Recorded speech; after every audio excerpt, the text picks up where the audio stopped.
That's why our topic this morning is the faithful heart and the present God. The faithful heart and the present God. Our text will be found in Psalms chapter 16, and we'll be reading it, verse 1 to 11. Can you please all stand as we are going to read and respect the Word of God? And let's join, read it together. Psalms chapter 1, chapter 16, 1 to 11. It says, "Keep me safe, my God, for in you I take refuge. I say to the Lord, you are my Lord. Apart from you, I have no good things. I say to the holy people who are in the land, they are the noble one in whom is in all my delight. Those who run after other gods will suffer more and more. I will not pour out libation of blood to such gods, or take their names on my lips. Lord, you alone are my portion and my cup. You take my lot secure.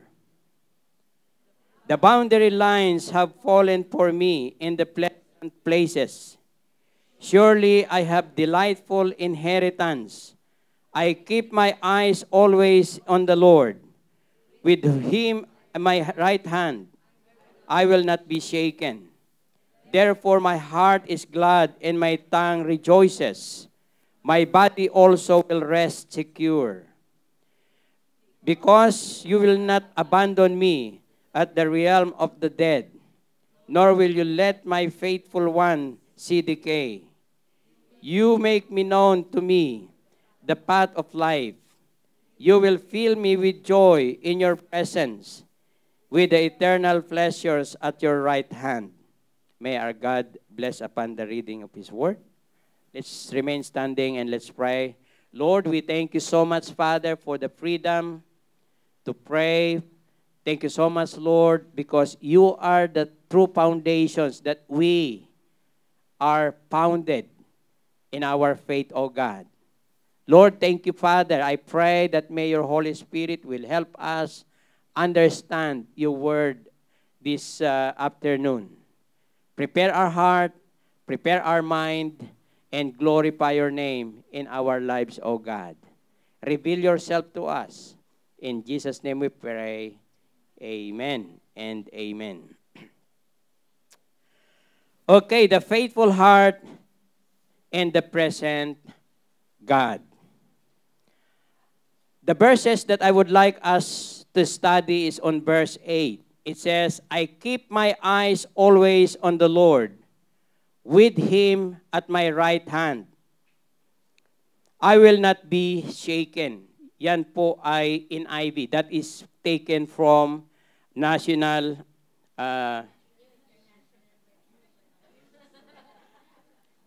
New International Version. Number 2 is the same text po, taken from NLT, New Living Translation, and it says, I know the Lord is always with me. I will not be shaken, for He is beside me. Di po ba? Magkatunog. And verse 8 of ASB, if you are Americanized, is American Standard Version. And it says, I have set Jehovah always before me, because He is at my right hand. I shall not be moved. I shall not be moved. There is a song like that, isn't it? I shall not be moved. I shall not be moved. It's a young... So, it's very interesting verse. The writer of this chapter is King David. You know, King David is. And he really loved the Lord. Amen? Now, these Psalms touches the high level of the religious life in two aspects: its ardent devotions and its clear certainty of eternal blessedness beyond the grave. These two are connected as cause and effect. Huh? What do we mean by that? Ito pong verse na ito, this verse speaks about the ardent devotion and its clear certainty of eternal blessedness beyond the grave. Kahit hanggang doon po sa kabilang buhay, we know. Because why we are here in this church is not only to know that we have a good life here, that we have a safe life here on earth, but the most important thing here, that what we are learning and what we are trying to discover is to prepare ourselves, our life on the other side of this world. Do you know that? Do you know that there is life after death? So it is connected with that. We are not just studying here, coming in here, praising the Lord, dancing and singing with shouting and praising the Lord. We are not just here to do that. But we are here to know, to dig deeper the Word of God so that you and I will have a confidence that when death will come into our life, we are prepared. Amen? That is the most important. No? So it's okay, yeah. It's okay that we have a nice life here on earth. I don't think that our Father in heaven would like you to become poor, would like you to become very, what do you call that,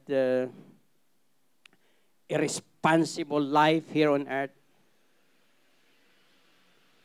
God's design for us is what? Jeremiah 29:11.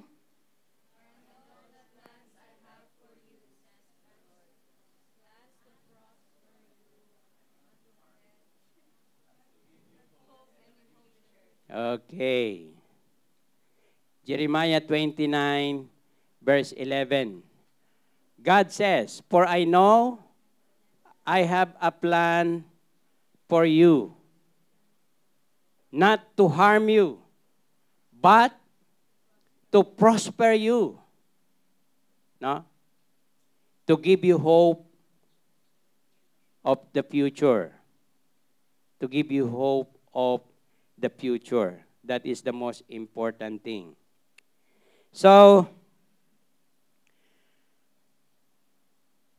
number one, in this particular verse that we have, that we are going to study, there is one thing that I've noticed. The first one is the effort of faith. The effort of faith. In verse 8,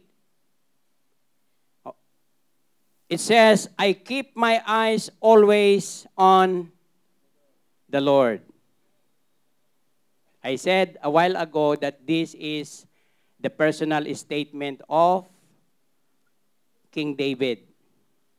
The word "I" represent the personal convictions, the personal idea, the personality of Paul. Amen? So it is not mine, it is David's idea. No? So when we say the effort of faith, meaning King David understand that it is not easy to walk every day in the presence of the Lord. It's hard. You need effort. You need to concentrate. You need a strength. Why? You know, I was sharing to to the disciples meeting this afternoon that one of the most difficult thing in the life of every Christian is to pray. You know why? The reason why a lot of Christians doesn't want to pray because we are not sure. We are talking to nothing. You know, that's my problem even when I was in the Philippines. In my church, we had 500 members in our church, Make Hawaiian Bible Church. But during the prayer meeting, only 5 persons will go to the church to attend the prayer meeting. Why? Because it's very difficult to pray if you don't believe that there is power in prayer. Amen? It's very difficult to close your eyes and to concentrate your mind to really, you are going to express your heart, your needs, your problems, your desire to the living God. Lord, where are you? I can't see you. Are you sure that God is listening to you when you pray like that?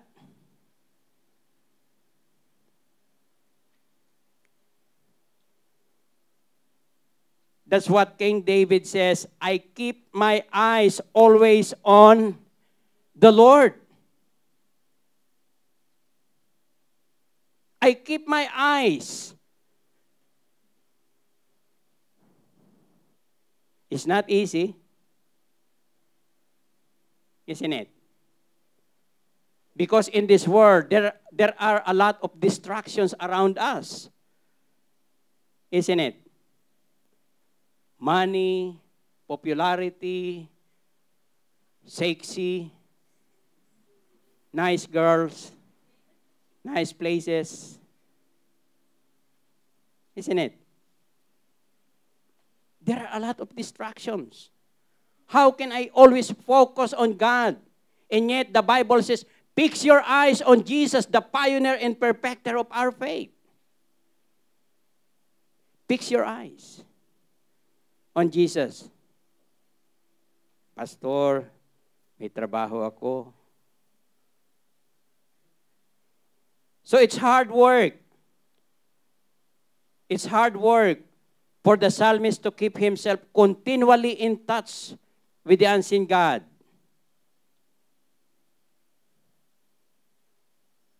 Why? Because it speaks about his daily devotion to the Lord. Amen?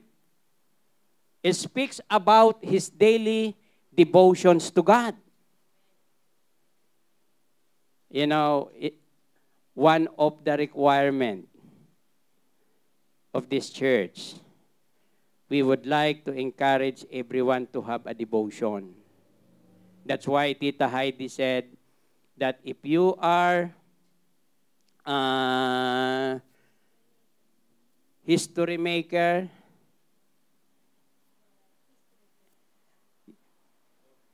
you should be take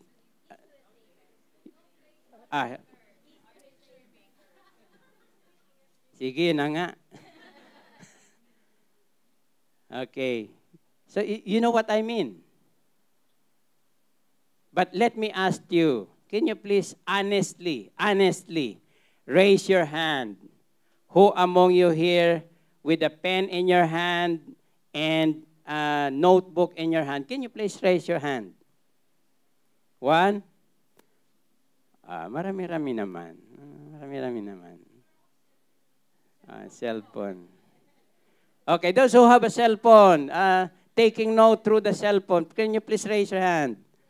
Okay, good. We need that. Why we need that? It's a part of our devotion. Because we have problem on our memory.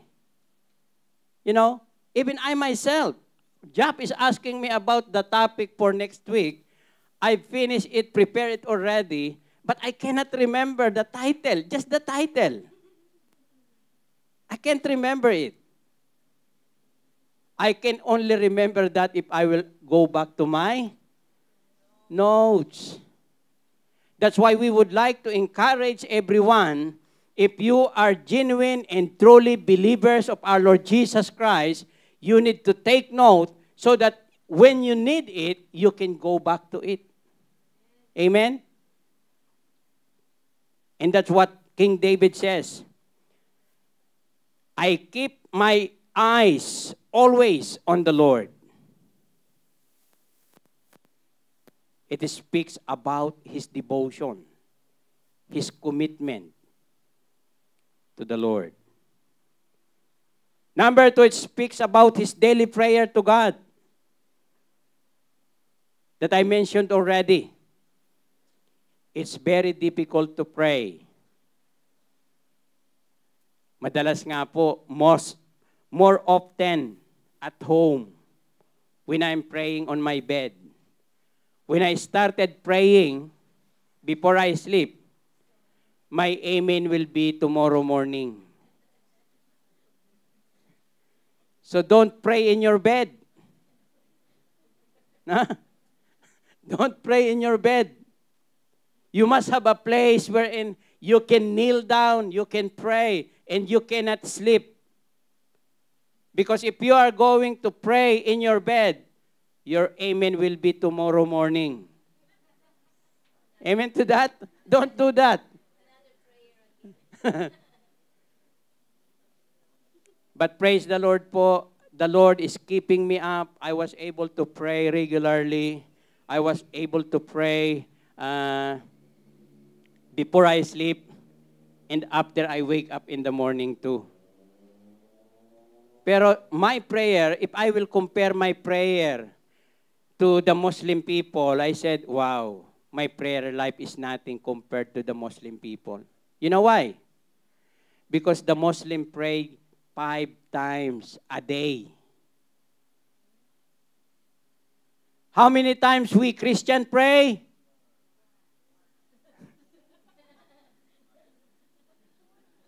One sometimes, if I remember. 5 times a month. Why?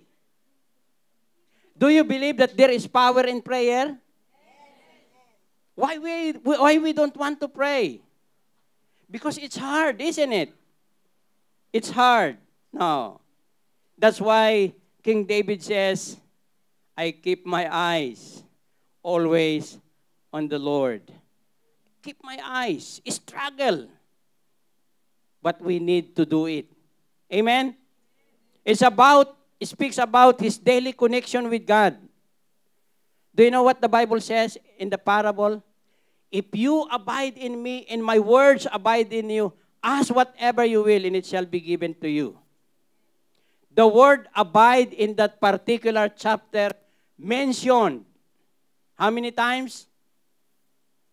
7 times. Oh, mayroon pa po akong 2. 7 times. No?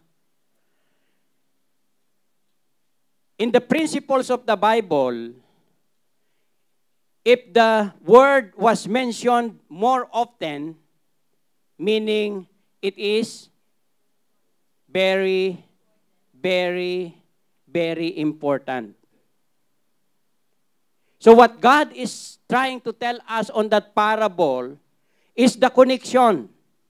We need to maintain that connection with the presence of the Lord every day in our lives. Do not go to your work without asking the presence of the Lord to protect you, to guide you, to help you. Because we need that. That's what God wants us to do. When fix your eyes on Jesus, the pioneer and perfecter of our faith. Fix your eyes on Jesus, the pioneer and perfecter of our faith. Okay? Number 2, the effort of faith. He answered, siya kuwan pala. The same. As Luke chapter 10, verse 27 says, He answered, Love the Lord your God with all your heart, and with all your soul, and with all your strength, and with all your mind, and love your neighbor as yourselves. Have you noticed how many times use the word all? 4 times. What is the principles of interpretation? If the word was mentioned more often, it is very, very important. Amen? So therefore, it is very important. And God is telling us, how can we love God? Amen? Now, on this verse, Jesus said, how are we going to love Him? It says, love the Lord with all your heart, with all your soul, with all your strength, and with all your mind. What does it mean? God doesn't like a divided heart. God doesn't like a divided soul. God doesn't like a divided strength. God doesn't like a divided mind.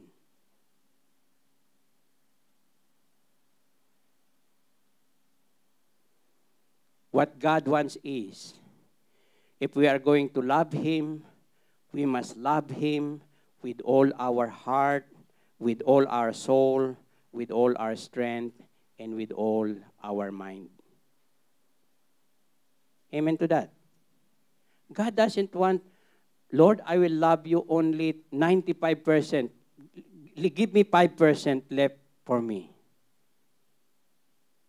He didn't say that.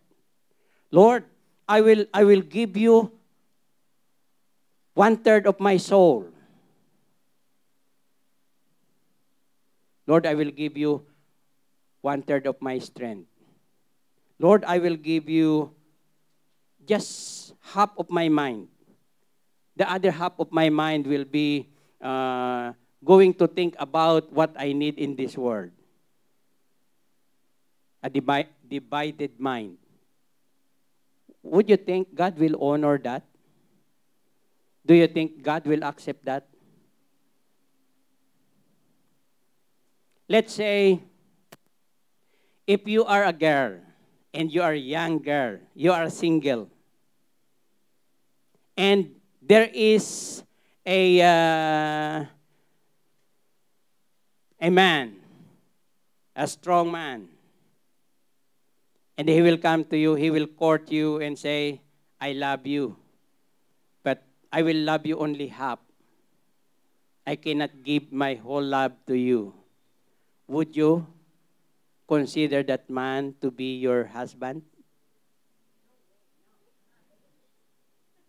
It's rubbish, isn't it?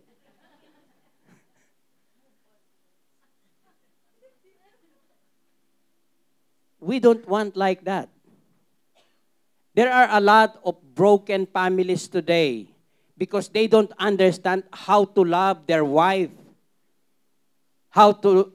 They don't know how to love their husband.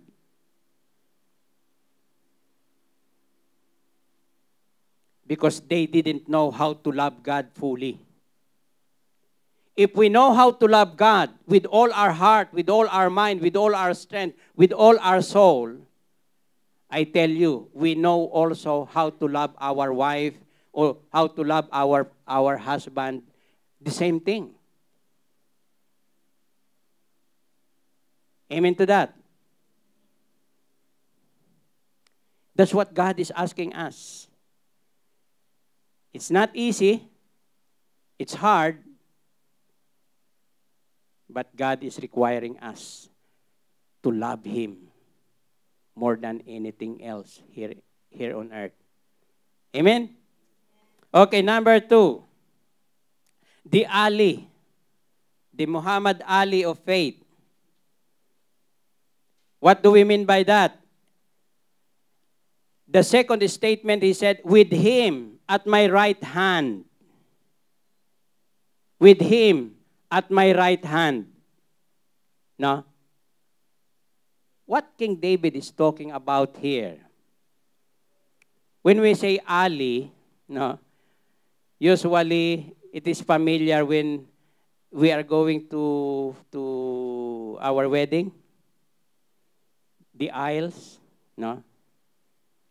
And the place where we are going to walk, the girls or the bride, the groom,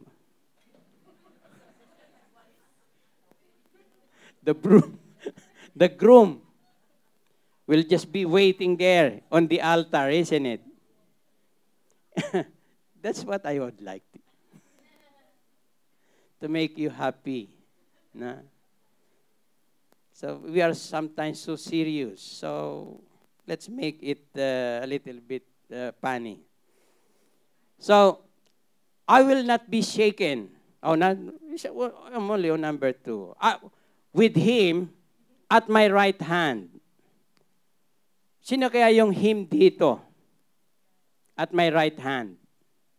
Can you picture the idea? It is, let's say I am King David walking on the alley. And on my right hand, it is God is there protecting me with him at my right hand. So therefore, the second portions of the text speaks about the consequences of effort. Understand? It speaks about the consequences of the effort. Number 1, it speaks about God's protection. The Bible says, if God is with us, who can be against us? If we are going to walk every day, and we know that the Lord is there, beside us, protecting us, I tell you, we are safe. Amen?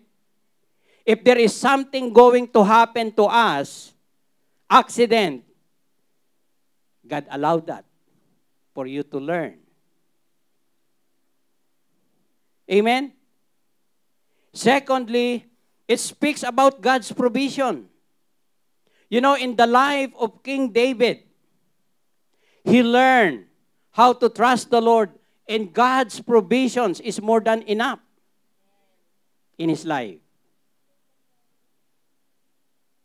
In my life, when I learned to trust the Lord, I learned that the Lord was able to supply all my needs. Probably some of you didn't know my testimony.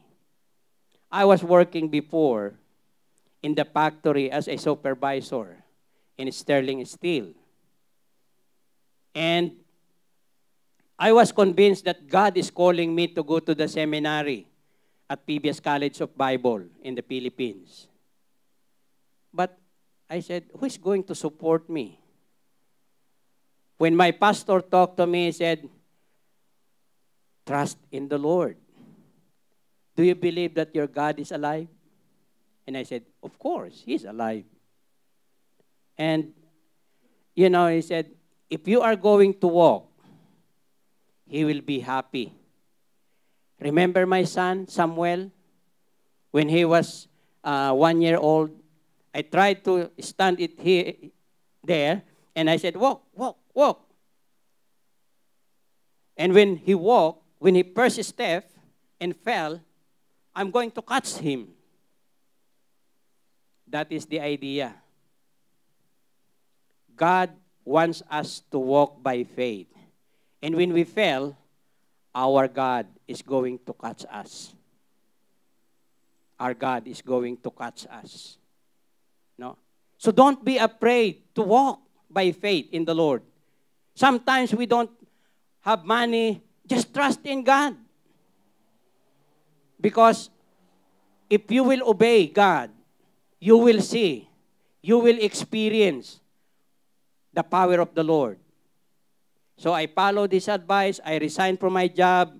I went to the seminary.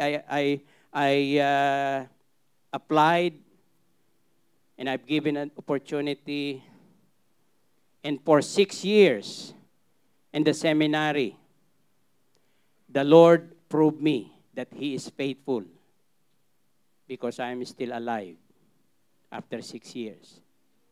He provided all my needs.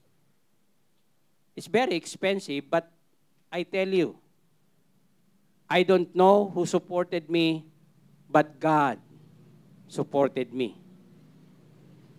God supported me because His provisions is more than enough to those who trust in Him. Believe me, I have a lot of experience in my life. It's proven. You know, when I and my wife is going to plan to get married, I don't have my father. He died already. My mother is no money. My brothers and sisters cannot help because they are also isang kahig, isang tuka. No? So I have to trust the Lord. I said to my wife, we are going to get married this coming year. And he said, where is the money? How can we buy this and how can we do that? Trust the Lord. When we made a plan, we don't have money. But when we follow the convictions, people come to us, Pastor, we will help you. We will help you. We will help you. Until all the expenses.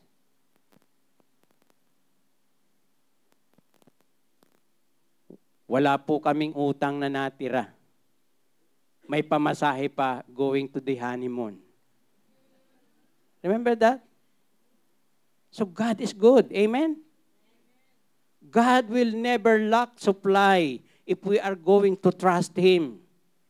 Why? Because He is with us. Sabi po ni King David, with Him at my right hand. He is always with us.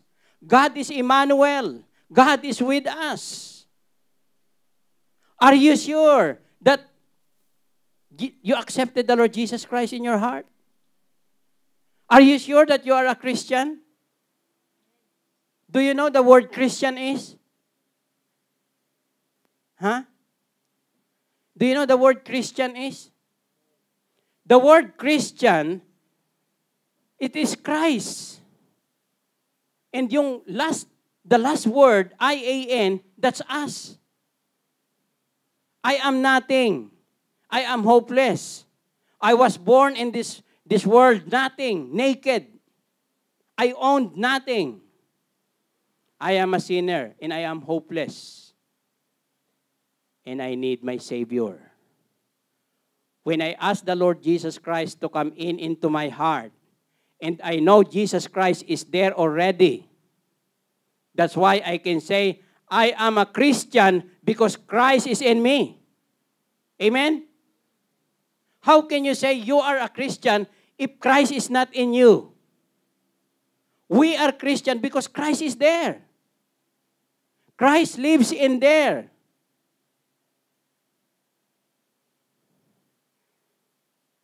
And He will not be there just to be with you. He will be there, first of all, to protect you, and He will be there to provide all your needs. Just follow Him. Amen? Amen. Okay. Pangatlo, it speaks about God's promises. It speaks about God's promises. In the Bible, there are a lot of promises that you can claim. The problem is, we don't have time to discover that promises. Amen? We don't have time to know that promises. The Bible says, if you abide in me and my words abide in you, ask whatever you wish and it will be given to you. The Bible says, But seek ye first the kingdom of God and His righteousness, and all these things shall be added unto you. Sa Philippians, ang sabi niya, no? And my God shall supply all your needs.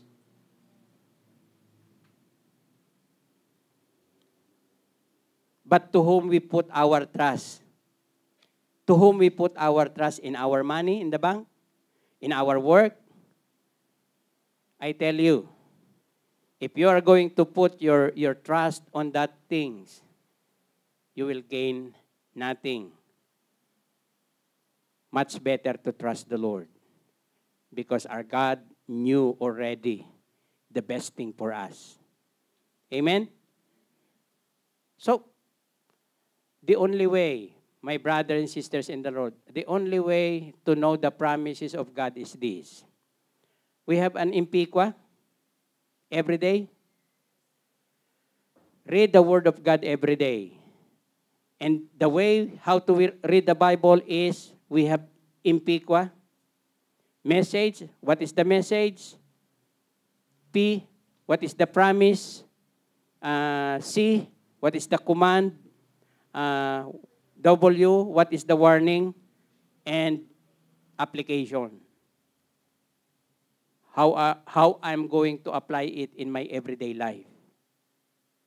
If you have that, if you are doing it regularly in your life, I tell you, every day you are going to walk wherever you want to go, there is the promise that you can have. Unless you don't have time to read and discover the promises of the Lord. So promise mo na. Promise mo na. Read the Bible, I tell you. And you will be able to have at least one promise every day in your life. Amen? Okay. So that is the alley of faith. Walking with God beside Him. He will provide all your need. He will protect you. And He will promise you. He will give you all the promises that you are expecting from Him. And number 3, malapit na tayo magtapos, the stability of faith. I will not be shaken. Stable, isn't it? Doon sa isang translation, ang sabi, I shall not be moved. I will not be shaken. No? Why? Because our speaker last Sunday told us that Christian life is not always heaven. Christian life is like full of suffering too. Once you decide to yourself, once you make your decision to obey God and accept the Lord Jesus Christ in your life, I tell you, that is the beginning that you will have a problem. You know why? Because before, you are walking with Satan. And Satan will not do something wrong against your life. Because you are working with him, going to hell. Now, because you change your way, you change going with the Lord Jesus Christ, He is beside you, He is walking beside you. You trust in His promises. You trust in His provision. You trust in His protection. Satan will do something to pull you down. Amen to that? Do you believe that? And it happened. It happened in my life. And I'm sure it happened also to each and every one of us. Because, I've been a pastor for 15 years in the Philippines. And one of the questions they asked me, Pastor, I just want to ask you a question. What's that? Why is it, Pastor, that when I decided to really, really obey God, to give my time, to give my life to the Lord. You know, I have a lot of problem coming to my family. Why? Why? And I said to him, do not be surprised at the fiery ordeals which come upon you, to prove you as though something strange is going to happen to you, because the enemy is trying to pull you back in your old way. The enemy is trying to detain you. That's why if you have the stronghold, what my wife said, a stronghold of the enemy, your sin that you did not confess to the Lord, the enemy is going to use that to pull you back. The enemy is going to say, you are mine. You are mine. But praise the Lord, the Bible says, 1 John 1:9, if we are going to confess our sin to the Lord, He is faithful and just to, what? To forgive us from all our sin. Because the blood of Jesus Christ cleansed us already. The blood of Jesus Christ overcomes the enemy, overcomes Satan. Satan has nothing to do with us anymore because we are victorious, because Jesus Christ is victorious on the cross of Calvary. If Jesus Christ didn't rise from the dead, we are loser. But Jesus Christ rose from the dead. That's why we have eternal life and we have hope. Okay? Stability of faith. The secret of a quiet heart is to keep closer to God. Amen? Would you like a quiet heart? Would you like a peaceful heart? You know, my principles in life, I will be more happy to have a peaceful heart than to have more money. I'd rather to have a peaceful mind, a peaceful heart, than to have more money. But God's provisions is more than enough. Isn't it? God's provisions is more than enough. Why? This stability of faith speaks about a close relationship with God. Close relationship with God. That you can feel, you can enjoy the presence of the Lord. How close. No? Why? Because you are keep on talking to Him. No? That's why, you know, in every time in our worship service, when we sing the song, I will try to feel the presence of the Lord if He is here. And I can feel. Because you know what the Bible says? For where 2 or 3 are gathered in my name, I am in the midst of them. We are more than 3. We are more than 4. And we are here to honor Him. We are here to enjoy the presence of the Lord in our life. Because we believe that He is with us. This place is a place that God answers prayer for us to worship Him and to honor Him. So, maintain that relationship, a close relationship with the Lord. It speaks about His confidence with God. Are you confident enough to trust the Lord? Or still there's something doubt? Have you doubt? Doubt is the opposite, the enemy of the word faith. That's why if you have doubt,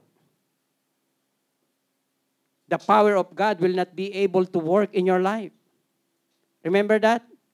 When Peter stepped out on the boat and was able to walk on the boat, but his eyes was focused on the wave coming to him, he lost his faith.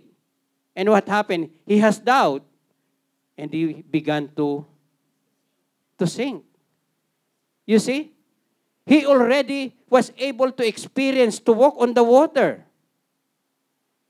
But because of doubt, what happened? The power of God was not able to work in him. So maintain.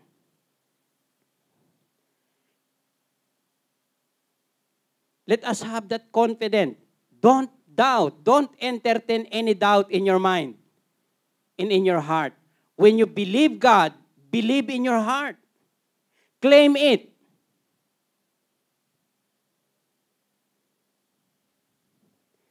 And lastly, it's a realization, a true communion with God. What is communion is all about?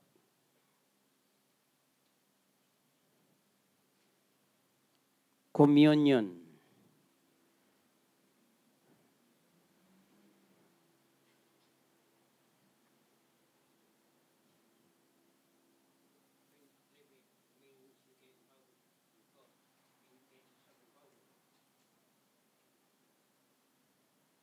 Can you please it loud? Okay. Communion means, he said, to obey God. But for me, when we said communion, it's a more intimate relationship. Intimate relationship. That you will be able, you have to remember that in our Lord's Supper, we call it communion. It is symbolizing when we accept the bread, we are accepting the body of Christ. That is a communion. This is an intimate, closer relationship. No? This is not just friend. This is more intimate relationship. So in my conclusion, let me tell you this. Let us not give up continually seeking the presence of the Lord in our lives. In Matthew 6:33 says, "But seek ye first the kingdom of God in His righteousness, and all these things shall be added unto you." Actually, I wrote it down on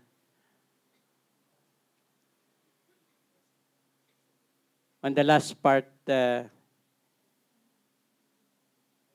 But seek ye first the kingdom of God in His righteousness, and all these things shall be added unto you. God already knew what we need. What God is only asking us, demanding us, is seek Him. Don't give up to know Him. Don't give up to seek the Lord in your life. And I tell you, God will do something in your life. And number 2, let us continue to develop our faith, love, and desire to know God. Philippians 3:10, it says, I want to know Christ. Yes, to know the power of His resurrection and the participations of His suffering, becoming like Him in His death, and so somehow attaining to the resurrections of the dead. Wow. I like this statement of Apostle Paul when he said to the Philippians, I want to know Christ. Yes, to know the power of His resurrections and participations in His suffering, becoming like Him in His death.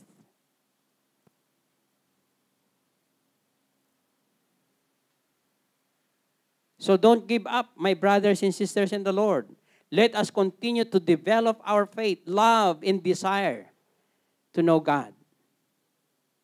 Let us continue to know the power of His death, the power of His resurrections. Because His death and His resurrections is not just an easy story. There is power in it. That's why Apostle Paul said in Romans chapter 1 verse 16, I am not ashamed of the gospel because this is the power of God to save people, especially to those who believe. If you are a believer, you understand. You know what I mean. No? And number 3, let us enjoy the benefit of our close relationship, our confident and true communion with the Lord. Our true communion with the Lord. And you can say, in verse 8, it says, I keep my eyes always on the Lord, with Him at my right hand. I will not be shaken. Wow. Even there is a problem in the family, you can say, I will not be shaken. I will not be moved. Because I know that my God who was with me, He has a provision, He has a protection, He has a promises in my life.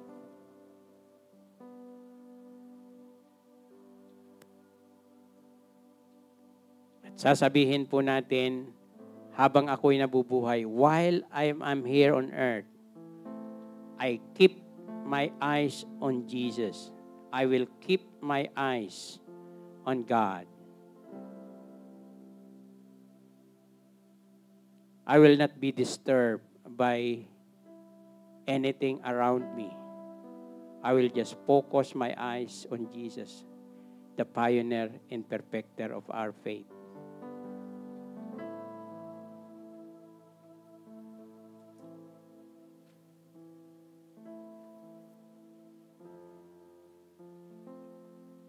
Yes, Lord. Thank you, Father.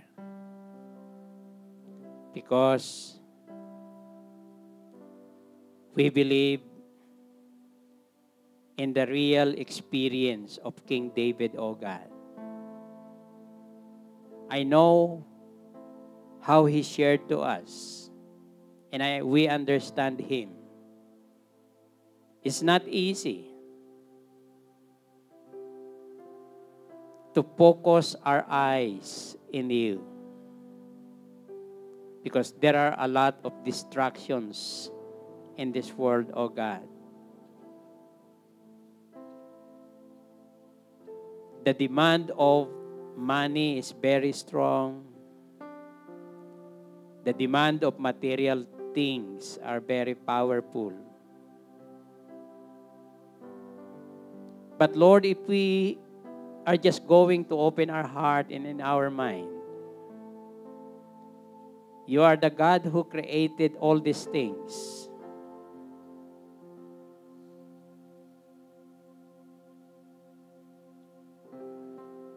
And material things is just temporary. But we understand, Father God, that the most important things in our lives is our soul. Our life here on earth is just temporary.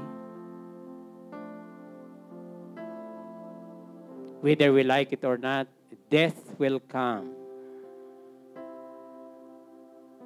If we are just going to focus our heart and our mind on material things, when we die, we do not know our souls, what is going to happen with our souls. But Lord, thank you so much because you are with us. If we will continue to work hard, maintaining this relationship with you in our everyday life, Lord,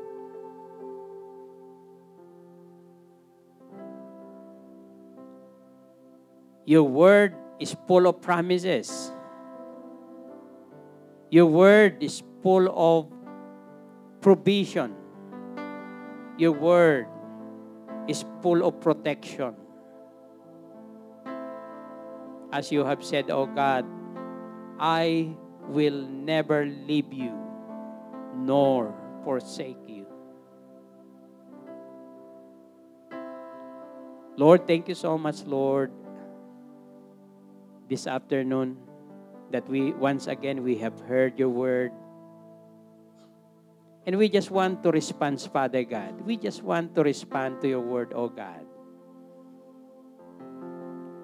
We've learned it. We have heard it this afternoon. And as we have just heard it, Lord, we want to respond. We would like to say thank you, Father, for sharing to us the fact that if we will continue to live under your provisions, under your protections, under your guidance, Lord, we are safe and we have eternal life in heaven. So I'd like to take this opportunity. If you believe that this message of the Lord speaks into our heart, if we believe that this message of the Lord is real, applicable into our life today,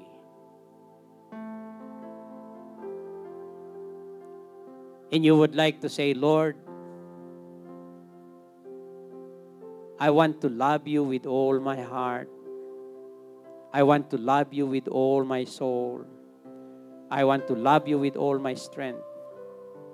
I want to love you with all my wisdom. Lord, I'd like to surrender myself to you this afternoon. Can you please raise your hand? Praise the Lord. Glory to Jesus. Glory to God. Glory to God. Hallelujah. Thank you, Lord. When we surrender ourselves to Him, we need to trust. We need to trust Him. We need to believe in His Word. So, Father, once again, I'd like to ask you, if you would like to enjoy the presence of the Lord in your life daily, every moment of your life.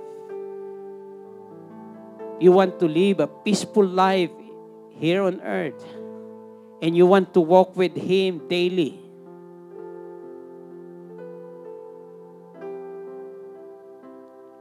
Can you please raise your hand once more?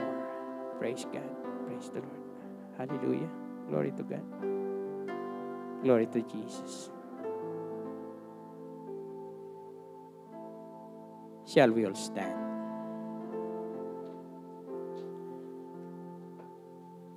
Hallelujah.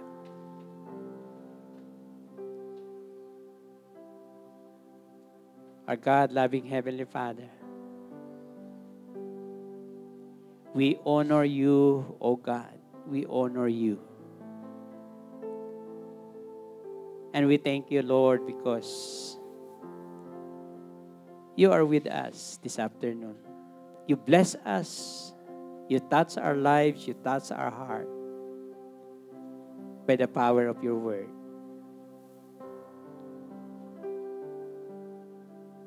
Especially those who raise their hand, Lord, you know them. And you know their desire, Father God, to surrender their lives to you.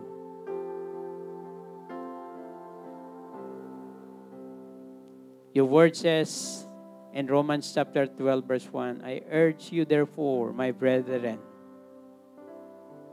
by the mercies of God, to offer your body as a living sacrifice, holy and acceptable unto God, which is your reasonable worship. Which is your reasonable worship. Lord, naririto po kami Here we are this afternoon, O God. We would like to offer ourselves to you. We would like to surrender ourselves to you, O God. Lord, fill our heart with your presence, O God. Fill our heart with your presence. And Lord, may your promises, Lord, be upon us. May your protection, Lord, be upon us. May your provision, Lord, be upon us. So that we will be able to live a peaceful life, a joyful life here on earth, O God. And we will be able to prepare our lives. Even on the other side of life, we know that we have eternal life, O Lord. So I pray and I commit each and every one to you into your hand this evening, Father. I surrender. I surrender each and every one, Father. We give you the glory and honor. In Jesus' name we pray. Amen and amen.